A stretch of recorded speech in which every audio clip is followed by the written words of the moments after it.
The Indonesian government has posthumously declared former President Suharto a national hero, despite fierce criticism from human rights activists and relatives of victims of his regime. The current president and former son-in-law, Prabowo, presented the honorary title during a ceremony. Suharto ruled Indonesia from 1967 to 1998. A period often called the New Order, a period marked by corruption and human rights abuses. Let's take a look at this new order and Suharto's reign over Indonesia.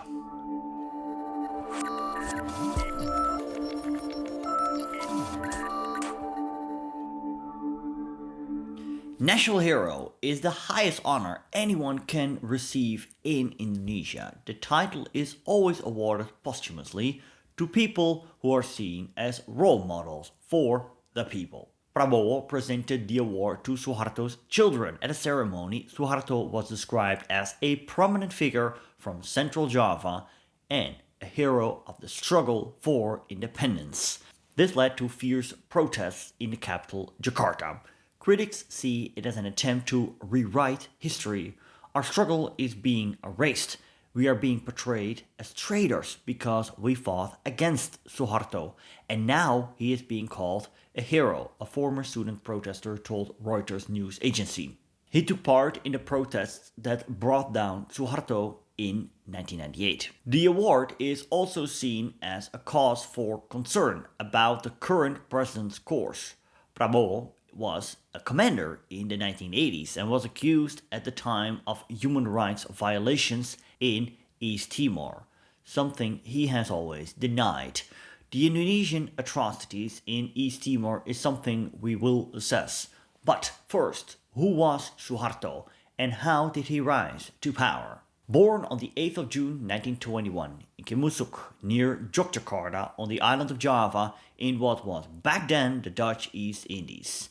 In 1940, he joined the Dutch colonial forces, the Royal Netherlands East Indies Army, or abbreviated in Dutch, KNIL. In the first months of 1942, Japan occupied Indonesia. Suharto would join the pro-Japanese security forces, rising to the rank of lieutenant colonel. 2 days after Japan's surrender in the Pacific, independence leaders Sukarno and Muhammad Hatta declared Indonesia's independence and were appointed president and vice president of the new republic, respectively. Suharto disbanded his regiment in accordance with orders from the Japanese command and returned to Yogyakarta.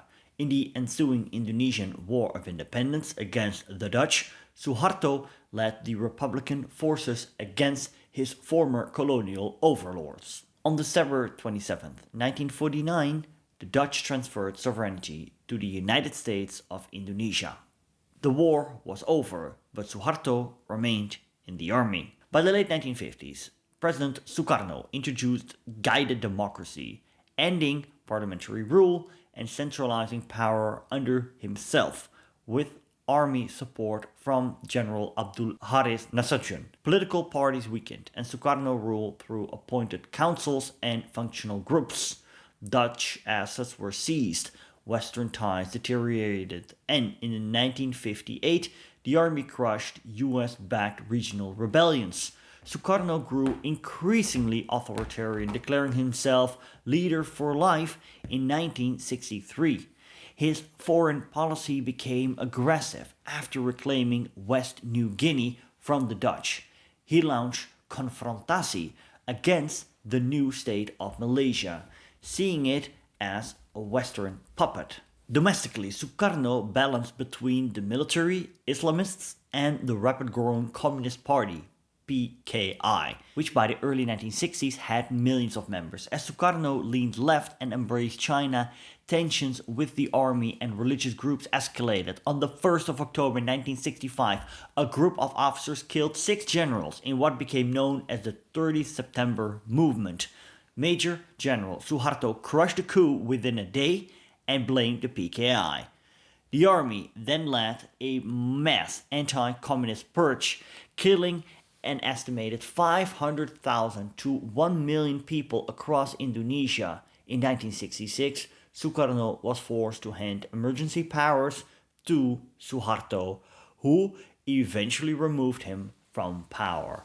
By 1967, Suharto replaced Sukarno, marking the violent birth of Indonesia's new order. The economy improved under the new order regime, yet the period is remembered for its repression and corruption.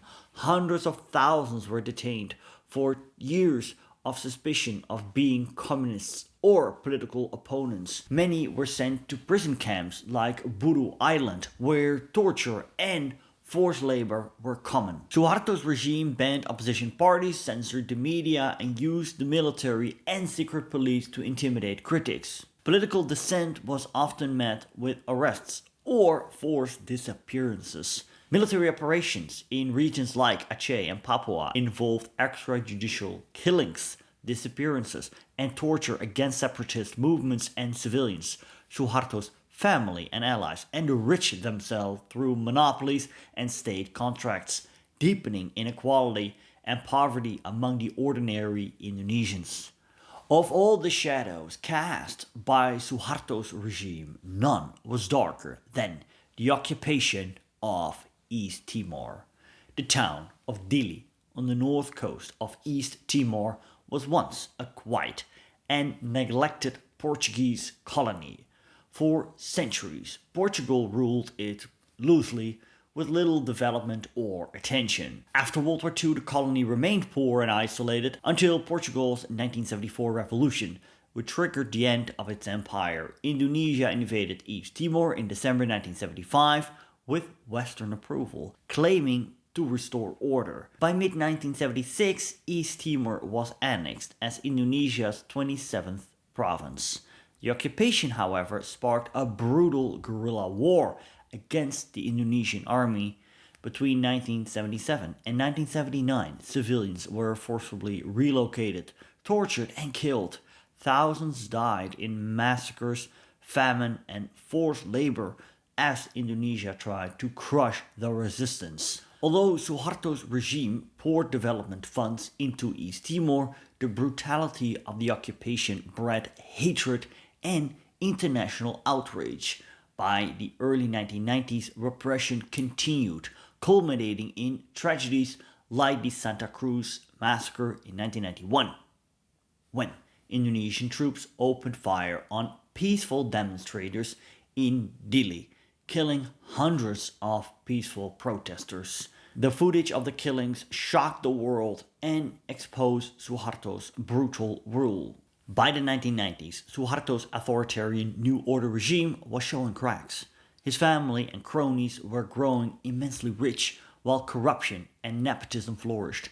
Meanwhile, Indonesia's once booming economy started to falter. Foreign investment turned speculative, feeding an unsustainable real estate and banking bubble. When the 1997 Asian financial crisis hit, the Indonesian rupiah collapsed. Inflation soared, and millions lost their jobs. Anger grew as Suharto seemed out of touch. Re-elected again in 1998, while ordinary Indonesians faced ruin. Student protests erupted, and after security forces killed 4 students at Trisakti University, massive riots broke out in Jakarta. Crowds looted, burned buildings, and targeted Chinese Indonesians in horrific pogroms. Over 1,000 people were killed. The army did little to stop the chaos. Amid the unrest, Suharto lost support from his own political allies and the military. On May 21st, 1998, after 32 years in power, he resigned, replaced by his vice president B.J. Habibie. Habibie surprised many by initiating rapid reforms, freeing political prisoners, liberalizing the press, and holding democratic elections. He also allowed a referendum in East Timor, a shocking move that backfired when nearly 80% voted for independence in 1999. In response, Indonesian soldiers and pro-integration militias massacred civilians and destroyed much of East Timor before international intervention stopped the bloodshed. Suharto's fall did not bring instant peace. Communal and ethnic violence erupted across Indonesia, as decades of repression gave way to chaos. After the first elections, Abdurrahman Walid, also known as Gus Dur, became president, preaching tolerance and reform. Yet Indonesia remained fragile, economically wounded, socially divided, and haunted by Suharto's legacy. As a general himself, the current Indonesian president, Prabowo, himself played a dubious role in Suharto's regime. By making his former father-in-law a national hero, he is directly whitewashing his own history, but he seems to want to create a context in which he can adopt and repeat part of Suharto's style of government. Under Prabowo, for example, you see the army beginning to play a much greater role in government. The free press is also being intimidated. As one activist therefore said, Prabowo can now do everything Suharto did because he is now protected by Suharto's heroism.